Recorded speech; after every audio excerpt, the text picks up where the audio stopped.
Hello and welcome to this episode of the Life Illuminated podcast. I'm Maggie Kelly and I'm your host. And today I wanted to talk a little bit about boundaries.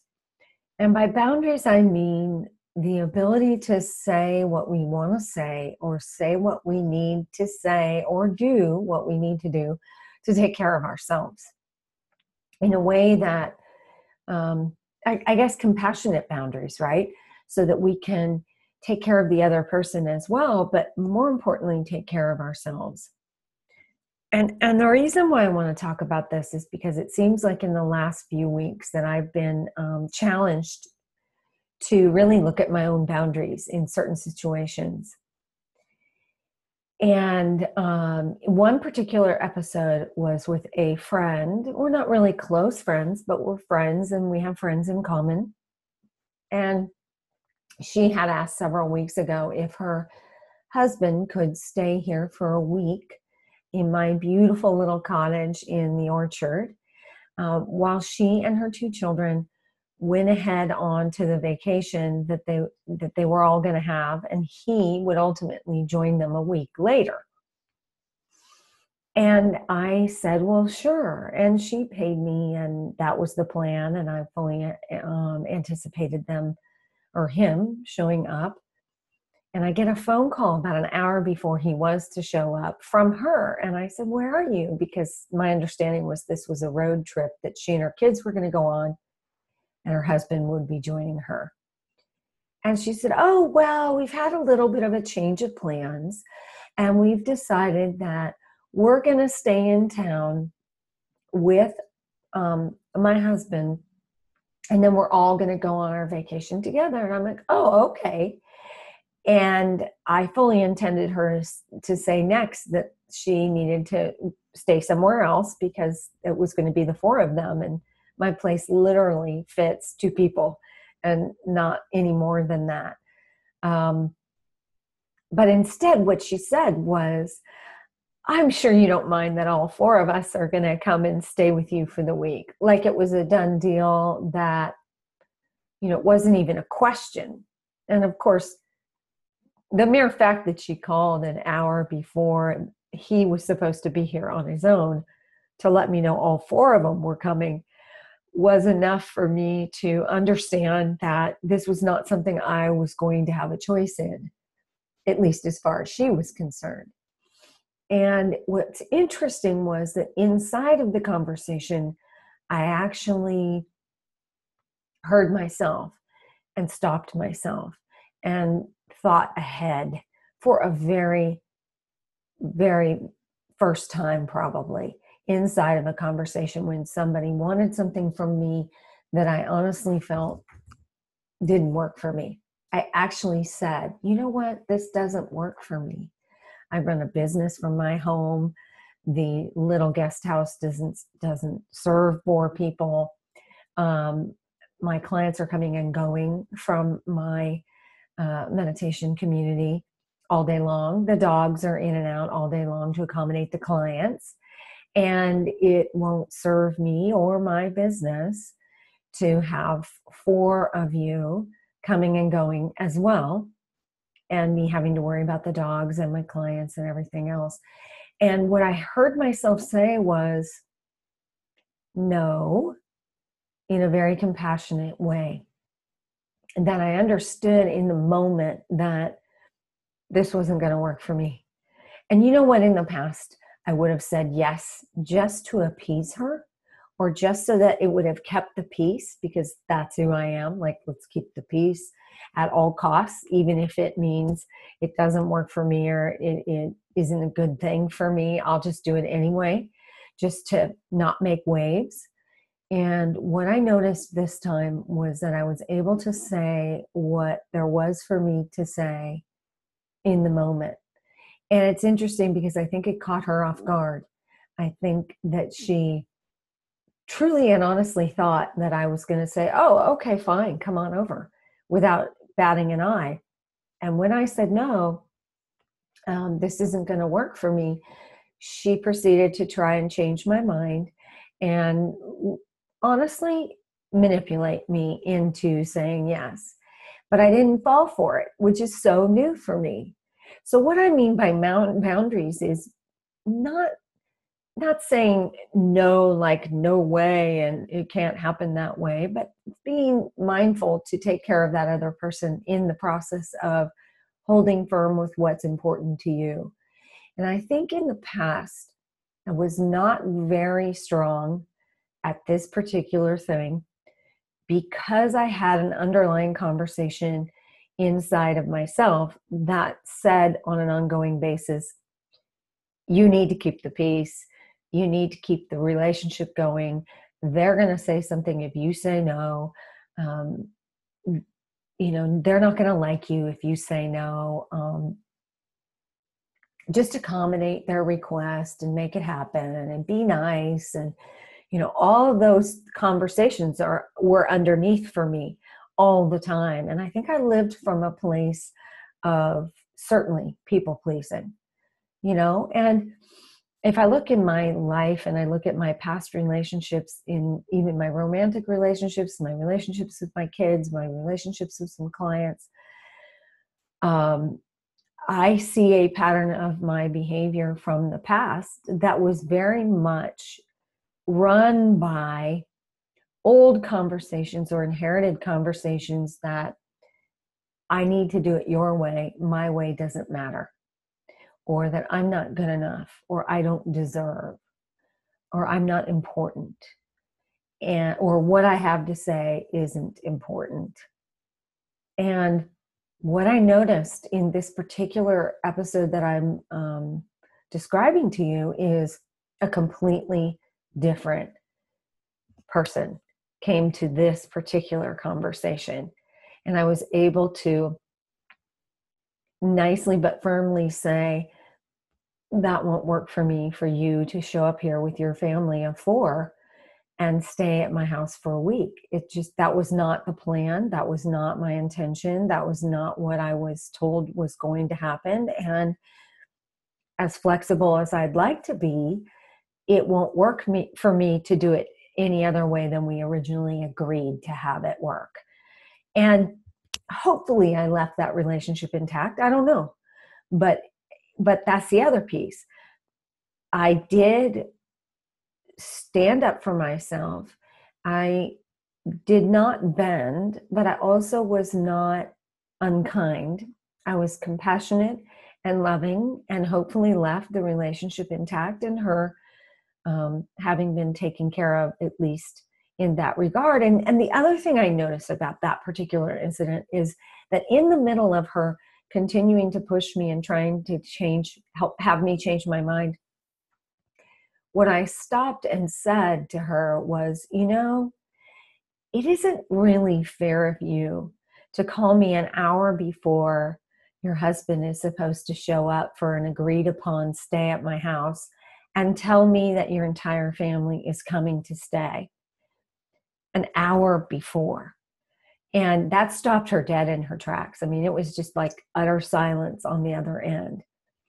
But it was a way for me to say no, and what you just did is not appropriate, without actually saying that, right? So where did that come from? I don't know. All I know is that I've worked really hard in the last few years, probably 5 or 10 years now, on where some old conversations come from that have me thinking that I don't deserve better, have me saying yes when I really don't want to say yes, and then ultimately feeling victimized or taken advantage of, and then being angry about it. And finding out why it is that I do that, because there's no reason. Like, I'm always the one that doesn't want any conflict. I don't want to create conflict. I want it all to be peace and nice. But just because I feel like I want my relationships to be calm and settled and nice doesn't mean that I can't say no when I need to take care of me. This episode, this incident was a complete example of me finally knowing how to take care of me for a change without hurting someone else, hopefully not. And truly, in the big picture of this actual incident, it's really not my issue to worry about where she is going to have her family stay. Because the deal was not her family to stay here. The deal was her husband to stay here. So, part of what I noticed too in exploring these issues for myself in my own life was to start to get a sense of, we invite in the relationships we need in the moment to teach us something, I think. I think it was Dr. Phil at one point who said, we teach people how to treat us. And I think we do. I think that's really an amazingly strong statement, because when we allow others to take advantage of us, manipulate us, convince us to do certain things that we really don't feel like doing, loan them money we don't have, babysit when we don't have the time to do so, make appointments with us when our calendar's already full, and we allow that, we're basically saying, go ahead and take advantage of me, because it doesn't matter to me, because I don't matter to me. I think in some sense that is truly what we're saying of ourselves to another. Then the other person does get the sense that it's okay. She's going to say yes, so I'm going to go ahead and just plan it and show up, because she's going to say yes. So what's really neat is that, I think for me, I noticed in the moment that this is what was going on, and I didn't allow it myself to be manipulated. And I didn't just say yes because I tried to keep the peace. I said no because it didn't work for me. And even if I tried to compromise somehow, it still wasn't going to work for me in the picture that I have in my own life, in my own house right now. So I think it's really, really interesting to also be aware enough to notice, because I honestly believe that the years that I have spent in mindfulness and meditation have given me a different perspective than I had when I was really, really revved up and stressed out and really reactionary. That when I was revved up and reactionary and always on high alert, I was not a very happy person, and I was always stressed out. And when we're stressed out like that on an ongoing basis, living in this state of fight and flight where we kind of almost live out of survival, when we're living like that, it's very, very difficult to find choice in our lives. We just kind of react as opposed to pause and respond. And I truly believe that my experience and years of meditating and inserting mindfulness practices into my day has created a shift in me that has me stop and pause and really kind of noticing what people are saying in what they're not really saying, to be able to see and feel and experience and be more intuitively tuned in to people than I have been in the past. And I think that that's super, super important too, because it's way, way, way too easy to say yes to somebody, do what it is that they asked you to do that you know full well you really didn't want to do, didn't have time to do, weren't committed to doing, and then turn around and blame them. Because I did that for years and years and years. It was always somebody else's fault. That things didn't work out the way I wanted to, or that I was exhausted. I always felt victimized. But when I actually started to look at my own behavior, I victimized myself, because I'm the one who said yes. And then I did the thing that I said yes to, that I actually in the underneath never wanted to say yes to begin with. And then I felt victimized and defensive. And it's really hard to have relationships from that place, right? The other thing that I really spent some time doing over the past 5 or so years is working a little bit of the work that Melody Beattie does. It's about codependency, and one of the books that she has written, Beyond Codependency, has a lot of really wonderful exercises and activities in the back of each chapter that have you actually start to look at your behaviors, your codependent behaviors, or your behaviors that have you say yes and not set boundaries when you know you wish you could, and try to ascertain why it is you do that and where it is that it comes from, where you think you need to say yes to be okay. Because I think for me it was, I don't want to say no because I don't want them to get angry and I don't want to rock the boat. But it was more than that. I found through doing some of the work that I did that I inherited a bunch of conversations from different members of my family where I ultimately decided that it doesn't matter what I have to say, that what I have to say is not important. It doesn't matter what I do. No one really cares. Those kinds of conversations, which minimized who I am for myself. And when I came to a relationship with that kind of thinking, it's no wonder that into my life, I attracted people who felt that way about me as well. Like, you're not important. It's not important. What you have to say isn't important. You're not good enough, or you don't measure up. All of us come to the world, I think, not to the world, but to certain relationships with past relationships inside of us. And I think that we attract the person into our lives who is simply a mirror of how we feel about ourselves. And in that moment, if we can have the awareness to actually notice that that relationship is either really, really healthy and so fantastic, and I'm being taken care of, and they're treating me with dignity and respect that I deserve, and that this is a beautiful thing, or we notice that I'm not comfortable, I don't feel good in this relationship, I don't feel nurtured and taken care of, I don't feel on equal footing, I don't feel loved, I don't feel like I'm enough for this person. If we can stop in the relationship and actually look at it, just be aware and awake enough to notice one way or the other which way that relationship is going. And I'm talking about all relationships, because I have relationships with my kids, and sometimes, obviously as a parent, you're having to say no, and then they throw their little temper tantrum or hissy fit or whatever. And in that moment, that's the moment to ask, can I compromise with what I say I need or want right now?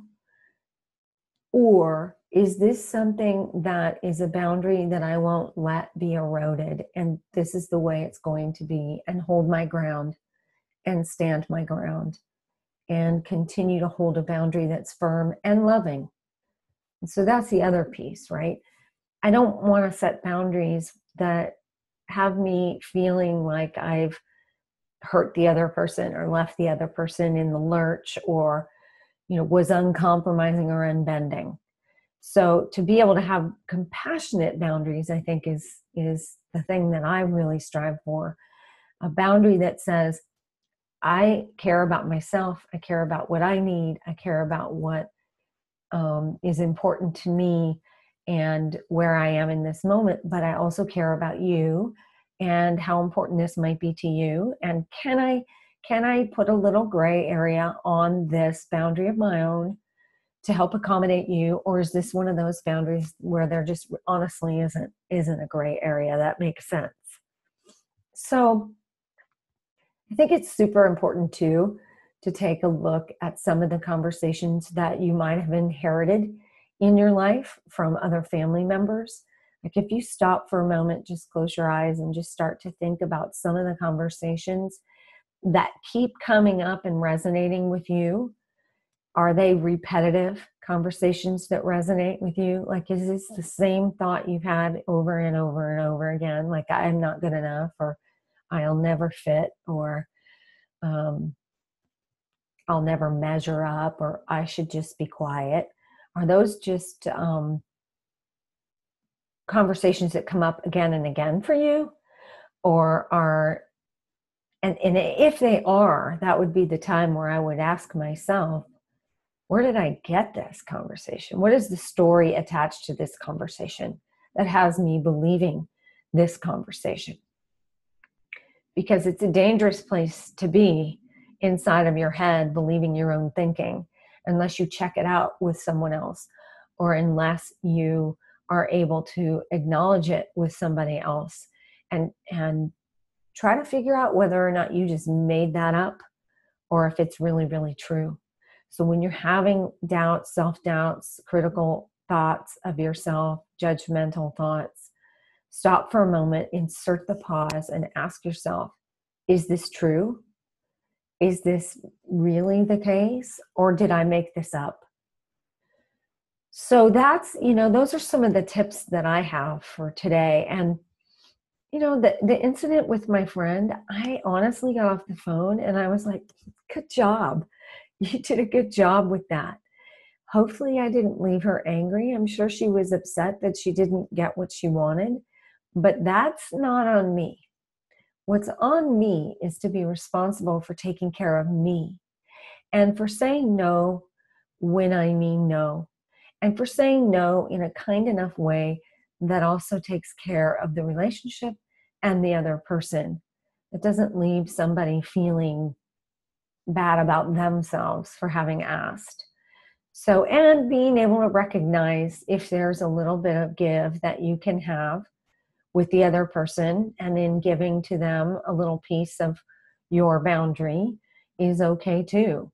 So, I believe firmly that in the work that I've done for myself in the last few years, this particular work has been the most impactful and powerful. Because what I notice is that I am important now. I do feel important, and that I am good enough, and that I can say no, and that the world is not going to come to an end if I say no. And if other people aren't happy with my boundaries, I can't do much about how other people feel. I can only do what I can do to take care of me, not in a selfish way, but in a way that nurtures me.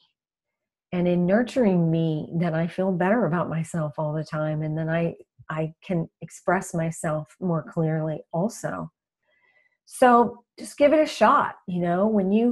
When you feel like somebody wants something from you, or is asking you to do something that you really would rather not, stop yourself and ask yourself, can I say no?